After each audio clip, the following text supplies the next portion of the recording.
I think everybody acts like the SEC and the Big Ten, are in bulldozers mowing down college football. They're not.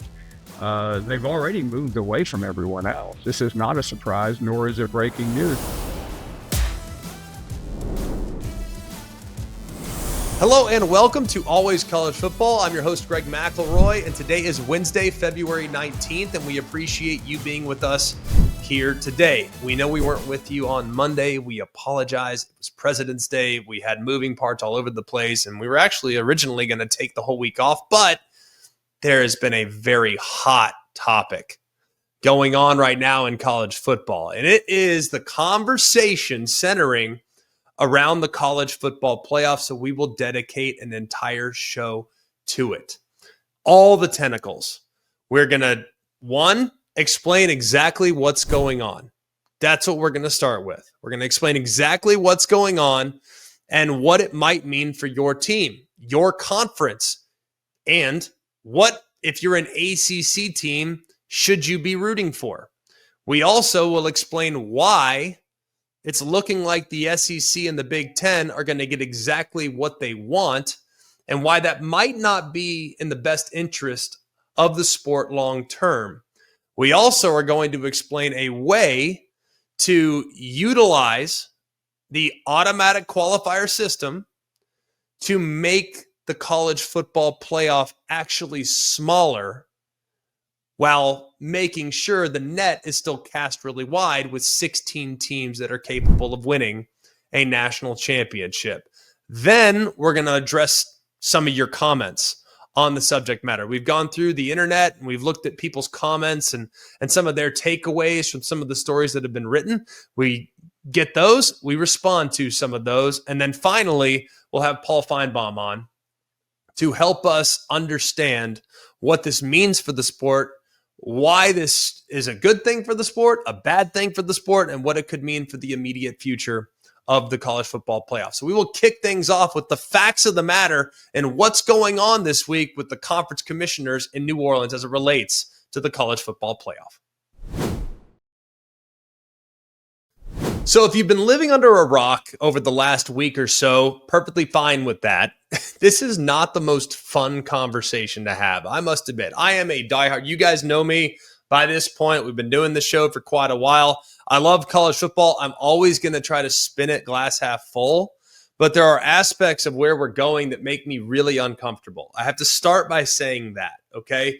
But before we get into my opinion on what's going down, I want to first lay out the facts so that you can consume them and draw your own conclusions before I draw mine. Does that sound fair? We'll start with that. So what the conferences are currently trying to figure out is whether or not when we expand the playoff, and I feel like that's an inevitability. We've already kind of stopped trying to dig in on staying at 12 or condensing the playoff format. That's already done. They're probably going to 14.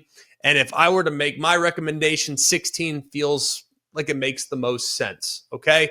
So we're already likely going to expand. That's been accepted. What people are now having a hard time stomaching, understandably, are the automatic bids that are going to be going out to all the different teams from the different leagues. So the ACC and the Big 12 in this proposed format would get 2 automatic bids each. And remember, this is a 16-team or a 14-team tournament. They would each get 2 from the ACC and the Big 12. The SEC and the Big 10 would each get 4 automatic qualifying bids each. So that already, between the automatic bids of the 4 power leagues, you already have 12 spots accounted for. What's remaining is a spot for the G5 champion, automatic bid as well. Now we're at 13, and a spot for Notre Dame if they finish in the College Football Playoff Committee's top 14. So if we stay at 14, there's your allotment right there. 4 from the SEC, 4 from the Big 10, 2 from the Big 12, 2 from the ACC, 1 from the G5 and Notre Dame. If we were to expand to 16, it would allow for 2 additional at-large teams, more than likely, probably, from the SEC or the Big 10, or in a weird year, maybe the Big 12 or the ACC. So that's how the format is being proposed right now. And for the record, if you're worried or wondering how many times would Notre Dame have been in the top 14, well, they have finished outside the top 14 5 times in the college football playoff era: 2014, 2016, 2019, 2022, and 2023. So it's happened 5 times, meaning they've made the playoff. They've been in the top 14 a bunch. So to assume that they would not be in the college football playoff in an expanded era is not a safe assumption, especially with where we're going. How does this impact the ACC? Let's start there, okay? And purely because of alphabetical order. We like to do things alphabetically here. It's just easier for me to think that way. We'll start with the ACC. Jim Phillips has already said that he is against automatic qualifiers. Okay? So we know where they stand. I'm going to assume that Brent Yormark is also against automatic qualifiers. He is the commissioner of the Big 12. Why? Because he's coming at it likely from the same perspective as the ACC. We don't want to give away half the playoff spots in the field to the SEC and the Big 10. Let's just play it out and see where it goes. So I would imagine Big 12, ACC, both very much against automatic qualifiers. The SEC and the Big 10, they're very much in favor of automatic qualifiers. Why is that? Because they want to guarantee themselves at least a quarter of the field. Who can blame them? They have all the power. If they said we want 6 spots in the field, there's not a lot that the Big 12 and the ACC can really do about it. There's not a ton of leverage because when they move into these conversations a year from now, they no longer need all the commissioners to be unanimously in support of the new setup and the new structure of the college football playoff. So we already know the SEC and the Big 10, they're all about these automatic qualifiers. I think the G5 at this point, they believe they should have more than one automatic qualifying spot, but they really don't have any leverage. I just don't see how the G5 is going to be able to carve out more than they already have. I think they have one. I think they should be happy with one. And that's probably the best things are going to be for the G5. So they've had some commissioners come out and be outspoken about having more seats at the table. I just don't think it's likely, if you want me to be completely honest. And then Notre Dame. Notre Dame, I think, is in a great spot. They basically are the one team that at large is always going to be taken care of, and they can kind of pick and choose how they want to do their schedule. Because they're not going to be in the Big 10 or the SEC. They could say, yeah, we'll play this team there. We'll do this team there. They can be in charge of all these other games. And they get to play against the ACC 5 games or 6 games a year, including Stanford in that scenario, where maybe some years their schedule's difficult, some years their schedule's pretty manageable. So I would think that Notre Dame is going to be very much in favor of automatic qualifiers because they don't really care. It doesn't really have anything to do with them. Not sure it really matters to them whatsoever. So before we jump to conclusions on where we're going here in the future, I have a very simple question that needs to be asked. I feel like this is a very simple question. Now, it might be complex in the answer, but this is a very simple question that is at the core of what is going on right now with the postseason format.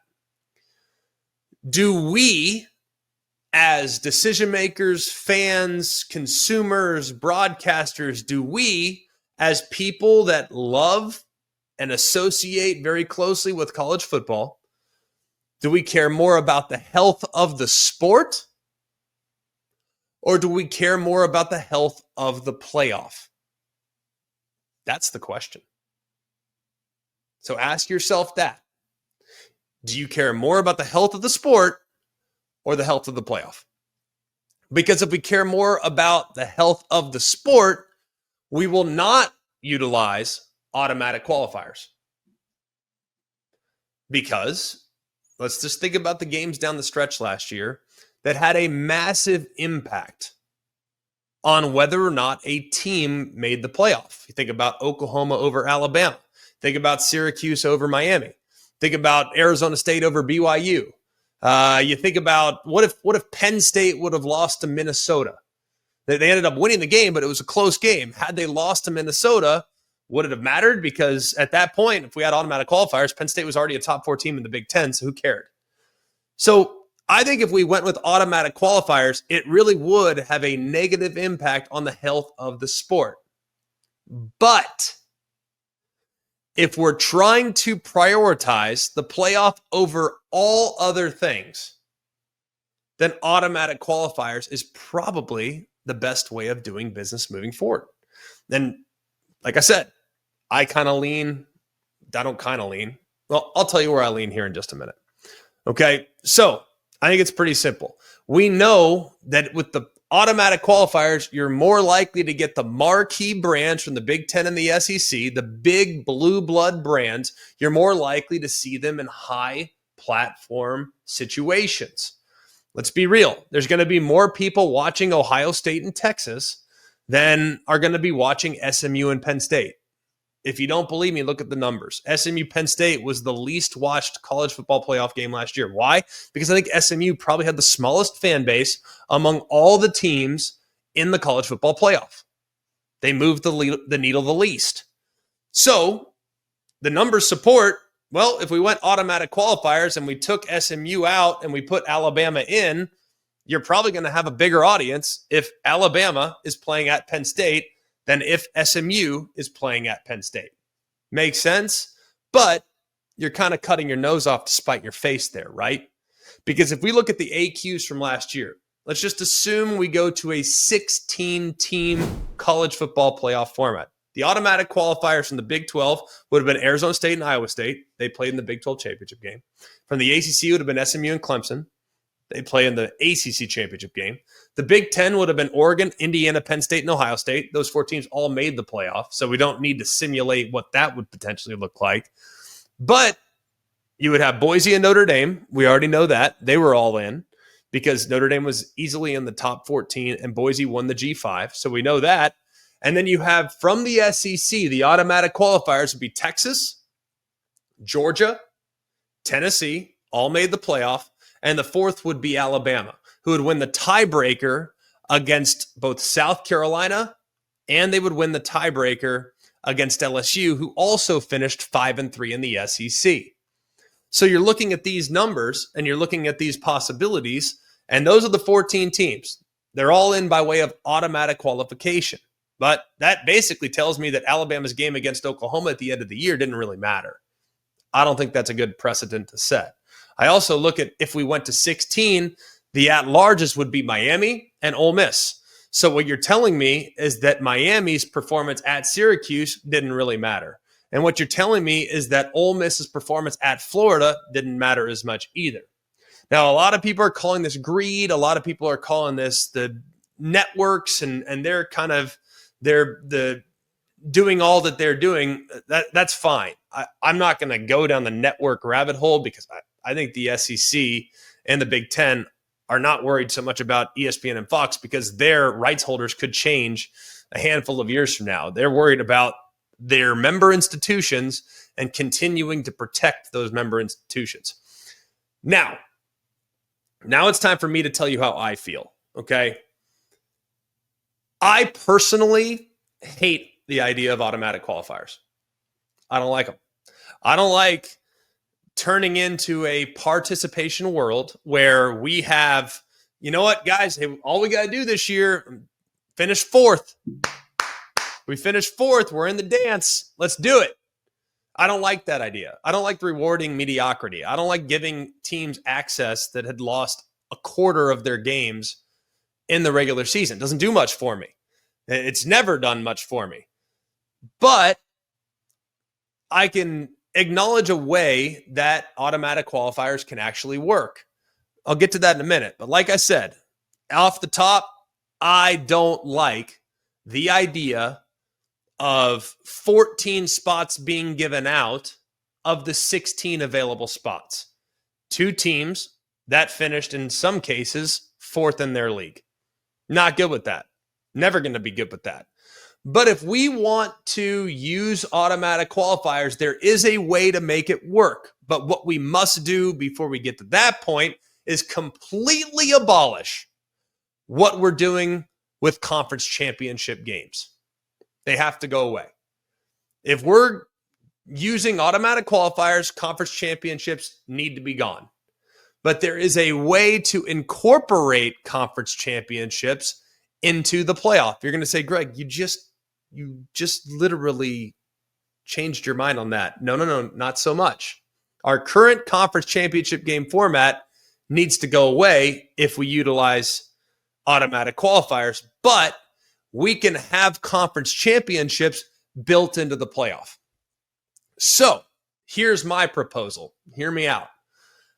What if we have 4 teams from the SEC, right? They all 4 get guaranteed a spot in the college football playoff by finishing in the top 4 of the regular season in the Southeastern Conference. That makes sense, right? We can manage that. But what if number 1 from the SEC plays number 4 from the SEC in the first round of the playoff, and number 2 plays number 3 in the first round of the playoff? So winner of 1-4 plays a winner of 2-3 in the bracket, meaning that the winners of the SEC quartet would actually be the conference champion, and it would all be built into the playoff. So the SEC teams would basically be in their own little bracket. The 4 SEC teams that were all guaranteed a spot, their own little bracket, they all play each other. One emerges. Same for the Big Ten. So in the first round of the playoff, they have 2 matchups in the Big Ten. Second round, Big Ten championship. Boom. Automatic spot in the semifinals. So you already have the SEC and the Big Ten with their 4 automatic bids, both guaranteed a spot in the semifinals. Whether they're against each other or not against each other, we'll determine that in a minute. Okay?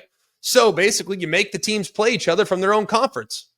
I think that makes perfect sense. You want to give me automatic qualifiers? Cool. Let's make a 4-team conference championship tournament within the college football playoff tournament. Works for me, kind of like a play-in situation. Okay? Then you take the Big 12 top 2, because they're guaranteed 2 spots, right? And they play for one of the spots in the second round. You take the ACC top 2, boom, they're playing for a spot in the second round. Then you take the at-large bracket, which includes Notre Dame, and which includes the G5 champ. So you take those, play it out. The winner of that bracket advances to the semifinal as well. So basically what you have is you have brackets kind of all over the place. You have the at-large bracket, you have the Big 12 bracket, the Big 12 and the ACC bracket. You have the SEC bracket, the Big 10 bracket, and you can all kind of reseed however you so choose. But what you're doing by doing this format is you're actually condensing the playoff. You are guaranteeing the Big 10 and the SEC a spot, but you're basically turning a 16-team format into a 4-team playoff. Because with the automatic qualifiers, you're kind of flushing things out as you go along and crowning the ultimate champion from all these different internal conference tournaments. I don't know how you feel about it, but if this is the path we're going to go, I feel like this is a reasonable and responsible way of potentially utilizing automatic qualifiers to our benefit. But like I said from the beginning, I don't like where we're heading when it comes to this postseason conversation.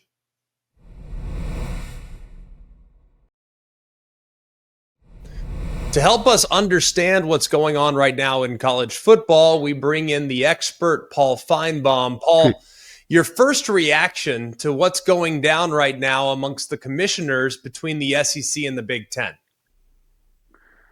Greg, I'm not surprised by what they're doing. What I am surprised about is some of the reaction, as if this just snuck up on the world of college football, and the Big Ten and the SEC tried this, to ransack or hijack this in the middle of the night, like Baltimore moving to Indianapolis 30 years ago. It's been coming for a very long time, and the reality is it's a financial move and it's a security move. And for many of our colleagues to act like the Big Ten and the SEC are simply destroying the sport, I think is about as shameful as some of their comments about how shameful what the SEC and the Big Ten are doing.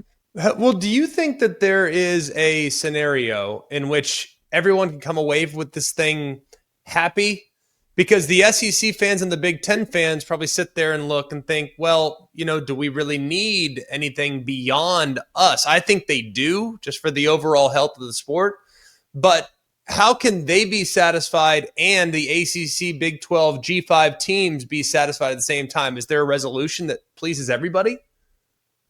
Yeah, I don't know, Greg. I don't know why they wouldn't be satisfied. If you're going to 14 or 16, however it lands, everyone is going to do better as opposed to staying where it is under the current convoluted contraption that we had to deal with last year and this year. So, I think everybody will get a little bit more. There's something, the AQs bother people, and I can't say I'm a huge fan of it, but it's also part of a negotiation. So get over it. What do you make of the people calling this a greedy move, a power grab, a money grab, and ultimately the SEC and the Big Ten, that they are purely intermediaries between the ESPNs and the Foxes of the world trying to take over college football? How does that make you feel?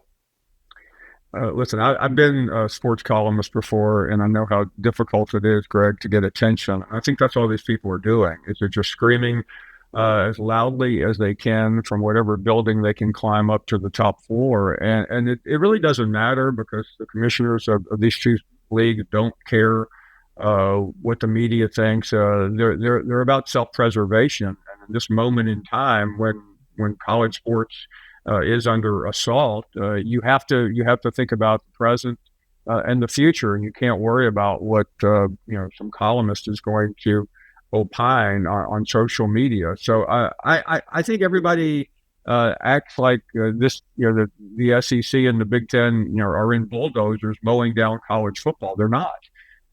They've already moved away from everyone else. This is not a surprise, nor is it breaking news. It's just like during the debate for last year's playoff about what some people said about Indiana versus the three SEC teams that got left out, or SMU. I mean, it's all a bunch of hollering.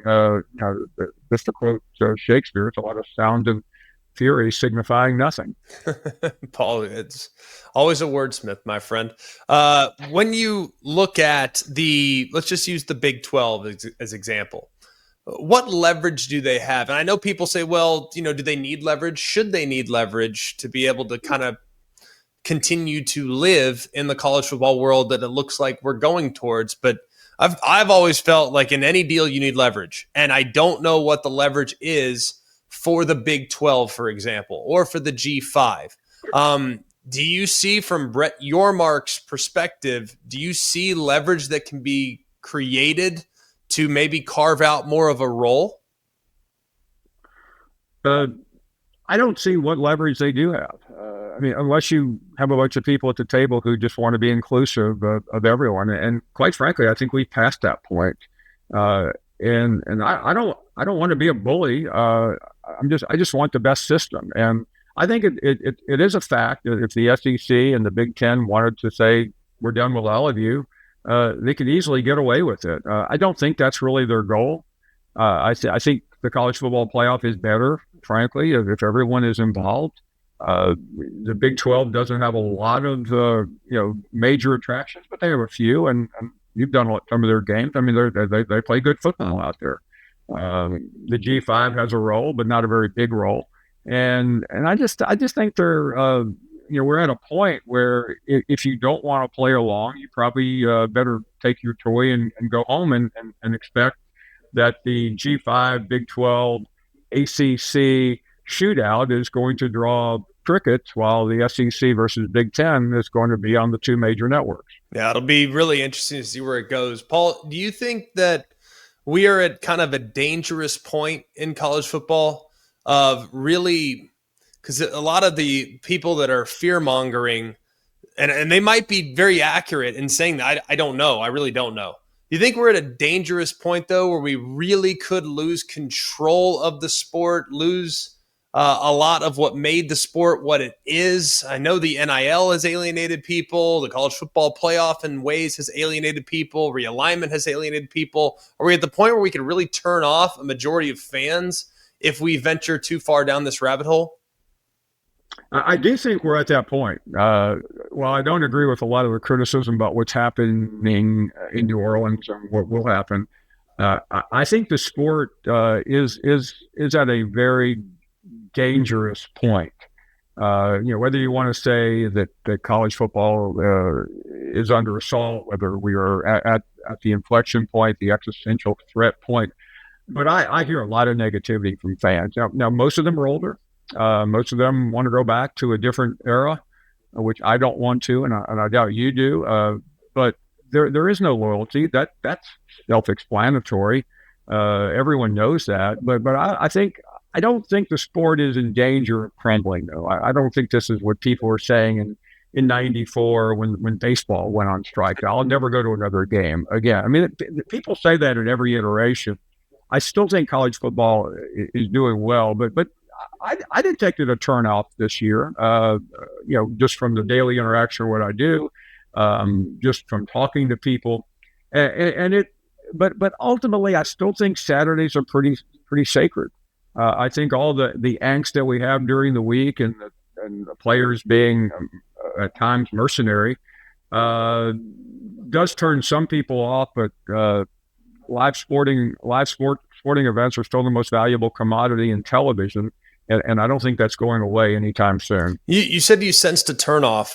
How much of that had to do with the unpredictable nature of play in the Southeastern Conference? It's no secret that that's your footprint, that's your backyard, and that makes up most of your listening audience and most of the people that you interact with on a daily basis. How much do you think the turnoff had to do with what we saw from Alabama and Auburn and some of the other teams that have really carried the conversation on the Finebaum Show for many years? I think that's a fact, and I think a lot of people point to Saban, but I think Saban's a small part of this. I mean, he was always going to leave at some point. He was 72 years old. I mean, I don't think we expected him to beat Joe Paterno or Bobby Bowden, but he did take a lot of cachet with him. And yeah, when you watch on an October Saturday, Vanderbilt beating Alabama, it's a shock to the system, especially that old line Alabama fan that you know very well, who just saying to themselves, I never thought this would happen again. Well, a lot of things like that are happening. I mean, this year within the SEC and in other places, there were almost unimaginable, unexplainable occurrences. That was one. Kentucky beating Ole Miss in Oxford is another. What happened to Alabama, but that's also a byproduct of the portal and all the things that we obsess about. But I think it starts with Alabama at the top of that pyramid. So when you look at the SEC, and let's start with Alabama, what can they do to satisfy the fans? What can Kalen DeBoer do? What can the team do this upcoming season to have people feeling better about the trajectory of the program? Well, I think he's already done something critical, and whether it affects everything as much as we think, or it just looks better, the Ryan Grubb hire, I think, has calmed people down because of the past and the connection. But I have not heard Alabama fans quite like this. I have heard them like this before because I've covered everything since Bryant's end, and it is reminiscent of some of the things I heard at various points.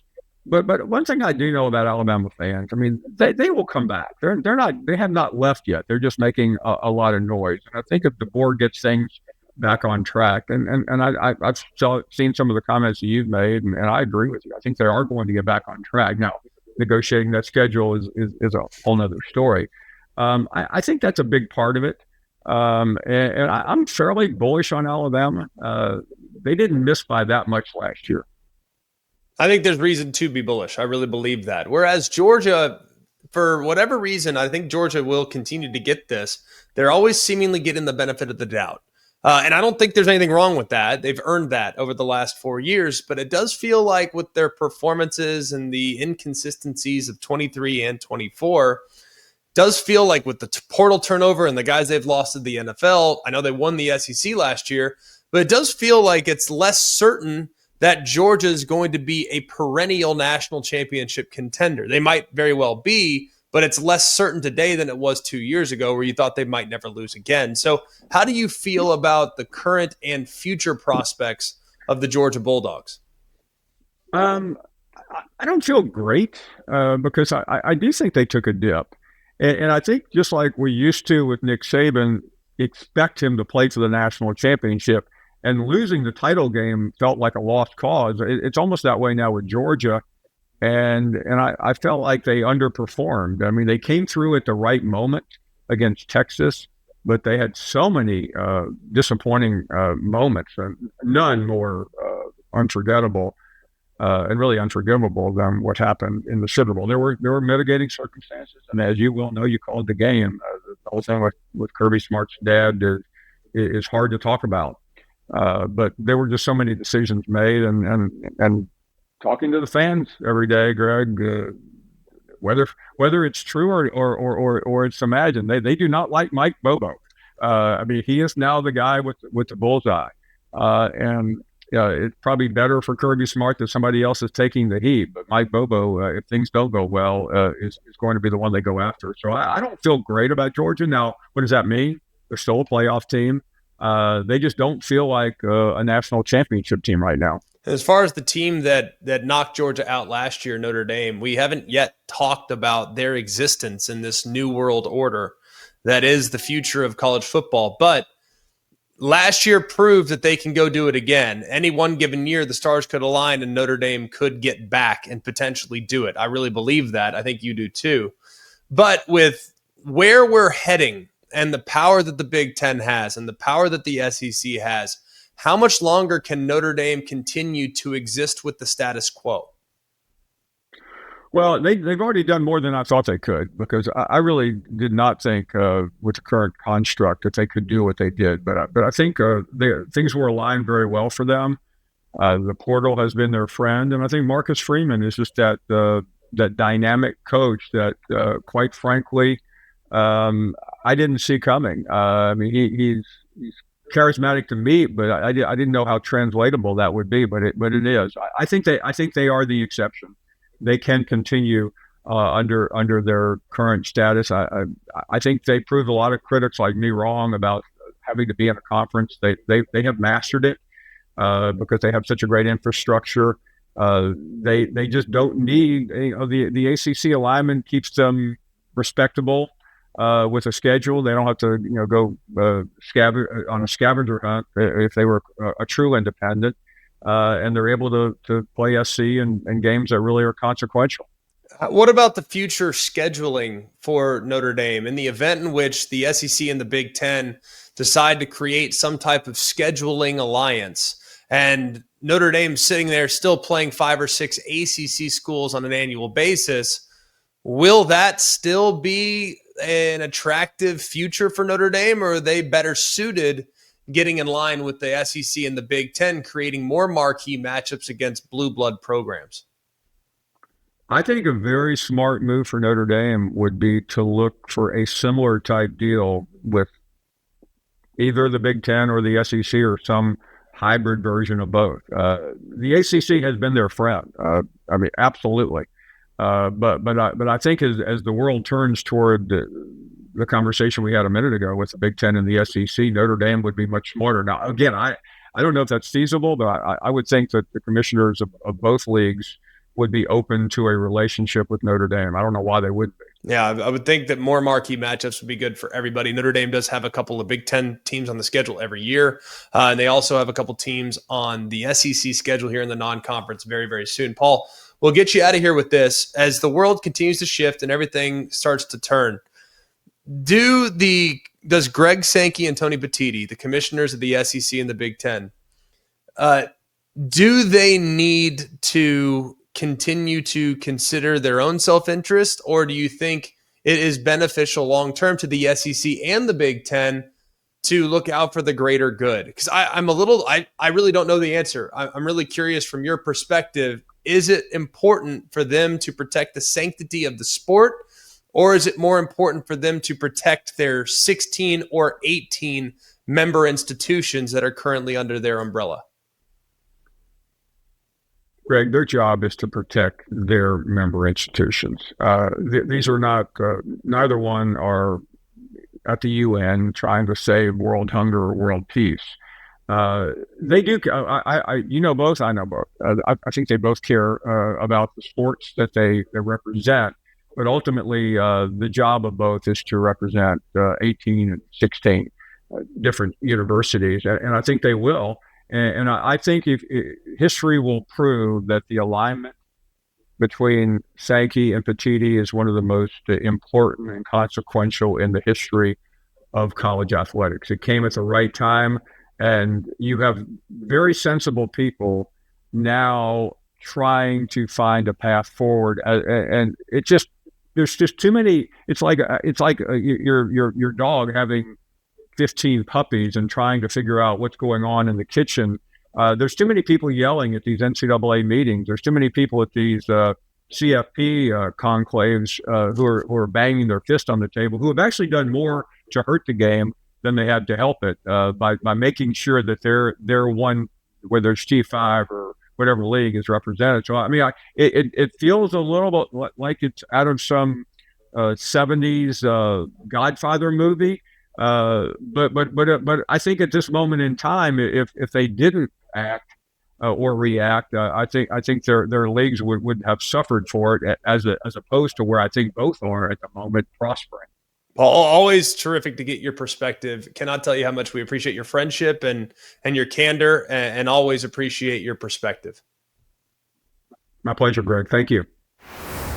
So we went through and we compiled a ton of comments about some of the articles that have been written about this conversation, about the SEC and the Big Ten working in cahoots against the rest of the world in college football. Whether that's true or not, I don't know. I'm not in those meetings. But some of the most notable comments that we wanted to get to here and kind of address them. Okay, so one of them is, quote, a lot of people are calling this greed from the SEC, the Big Ten, Fox, and ESPN. Do you agree?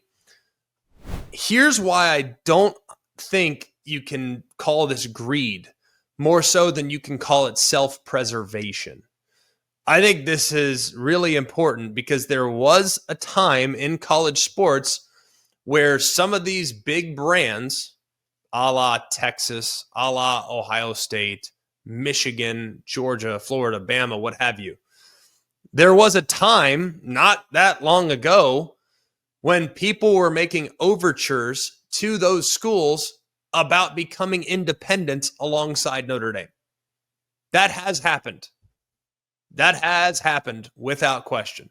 So that Texas would just leave the Big 12 at the time to become an independent alongside Notre Dame and then schedule accordingly and operate under their own rules.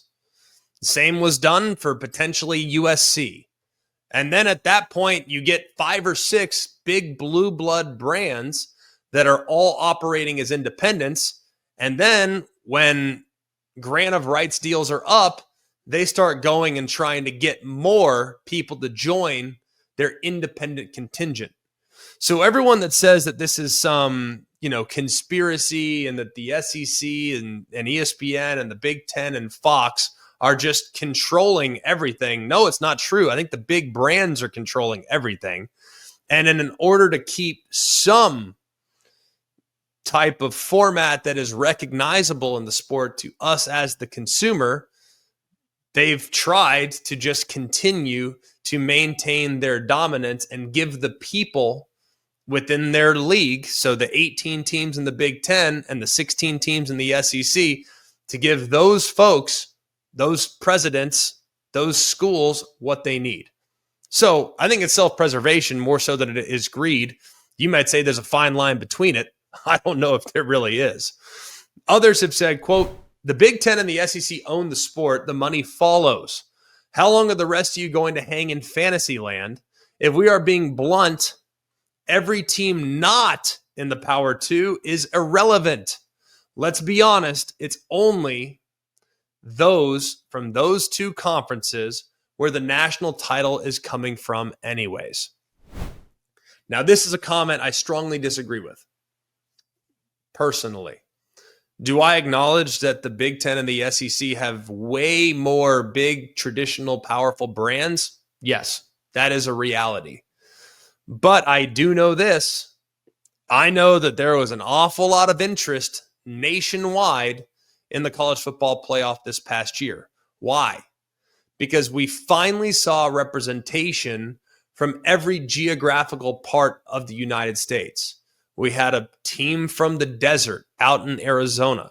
We had team from Texas, multiple teams from Texas. We had teams from the Southeast. We had teams from the Midwest. We had teams from the Atlantic Seaboard. I think this was a very consumable product. And I happen to think that having different pockets of the country served by the college football playoff is of significant value to everyone. Now, some people will say, well, if you have the MLB, for example, let's use Major League Baseball. And I've used this analogy multiple times because I think that the Major League Baseball model is most closely resembles the college football model. You have some teams that just have more resources than everybody else, a la the Mets, Yankees, and Dodgers. And then you have some teams that just have to develop from within, and hopefully they cycle up every couple of years like the Tampa Bay Rays. There's a lot of teams like that in college football. So I look at the MLB, and would the MLB be great if all you had were the Yankees, Red Sox, Dodgers, and Giants? Would that be great? Braves and Cubs. And I'm sure I'm missing one or two more of the big blue blood organizations in Major League Baseball. Let's add the Astros because they're the enemy and of everybody for the most part, and one other team from the American League. So would it be good if those were the only teams? Like, no, you have to have some teams that are the, Davids to the Goliaths that are the big spenders in the sport. I think there is an appeal for the Cinderella. I think there was an appeal for many to watch Arizona State give Texas all they want and almost win the game. As a result, look at the numbers of that performance. A lot of people tuned into that game. Why do you think that was? Because Texas was on the ropes and because Arizona State was the underdog that everyone could seemingly root for. So I think there is value in some of the smaller schools when matching them up against the blue bloods anyways. So I strongly disagree with that comment. And then finally, we'll have another one here. And here's where I think this is a little bit more different. Quote, we have seen sports like golf and NASCAR fracture over the years because the powers in charge cannot do what's best for the overall good of the game. With the latest moves by college football, we will soon see if sports at some point actually has the guts to what's best for the fans now rather than the bottom line. I understand how you're making the comparisons to golf and NASCAR. Here's the problem with what I think NASCAR did. They tried to become a national product and they really abandoned their southeastern roots by going and taking this all over the place. And while NASCAR is still popular to an extent, it got away from the areas in which it was most popular. So I think it tried to grow too much, and as a result, it sunk their product. As far as golf is concerned, that's not really an applicable thing because golf is all about individuals. Like, you can like college football and like generally what college football provides, whereas golf, if you take Rory McElroy, Tiger Woods, and the top names and players in the sport and put them on a different tour, people are going to watch their favorite players. And if you want to watch Maverick McNeely or something like that, and I only use Maverick because he was involved last week in the tournament, then that's fine. Maybe there's an audience for that as well. But I don't think that golf's landscape is anywhere similar to what we have in college football. I don't think it's similar at all. So, and I don't think the NASCAR is similar at all. What I think college football has finally done is we finally accessed a postseason format that is consumable for everybody. I think for a long time, people that casually watched the sport had a difficult time understanding how we crowned a champion. Who can blame them? At one point, we voted. We didn't play the game. We voted on who the national champion was. Think about how backwards that is. Think about where we're at now. And while you might not like our postseason format, think about how ridiculous it was to ignore outcomes in bowl games because writers got to vote on who the national championship was. Think about that. It's ridiculous, right? So looking at all that, I think we finally gotten to the point where our sport is very understandable. The postseason is understandable, but I am not in search of becoming the next NFL. What makes college football different from the NFL? The conversation, the debate, the gray area. And while we're going to try to eliminate the gray area as best we can, we've kind of done that by expanding the playoff, we need the debate. It's what separates us. We need there to be people pounding on the table in support of their team against another team. Alabama against SMU. That debate mattered. Alabama against Florida State in 2023. That debate mattered. The intensity of the debate is valuable to our sport. So I don't think we're going to solve all the problems of our sport. Why? Because we have 134 teams that play college football. Not everybody can play each other. So there's always going to be a little debate, but when you start going down the automatic qualifier rabbit hole, the debate goes away, and that, I think, could be to the sport's detriment down the road. That'll do it for us here at Always College Football. I encourage all of you to continue to like, to rate, to subscribe. You can review. You can leave us a review on the Apple Podcast platform. We appreciate all of you guys that have done that for us here over the last few weeks. We are having the best off season we've ever had from a numbers standpoint, and we would not be in this situation if it weren't for you. Check back with us again next week. We'll be back to our 2-show per week format starting next week. So we'll get back into it. And we promise we'll continue to get to some news and notes because the coaching carousel is still moving a little bit. And it's time to start doing some rankings. It's time to start doing some previews because spring ball is going to be starting up here before we know it. So for all of us here at Always College Football, for Mark, Jake, Jack, the other Jack, I'm Greg. We hope you have an amazing day. And remember, it's always college football. Hey guys, it's Greg McElroy. Thanks for watching Always College Football. Make sure you like, rate, and subscribe to ESPN's YouTube channel and wherever you listen to your podcasts.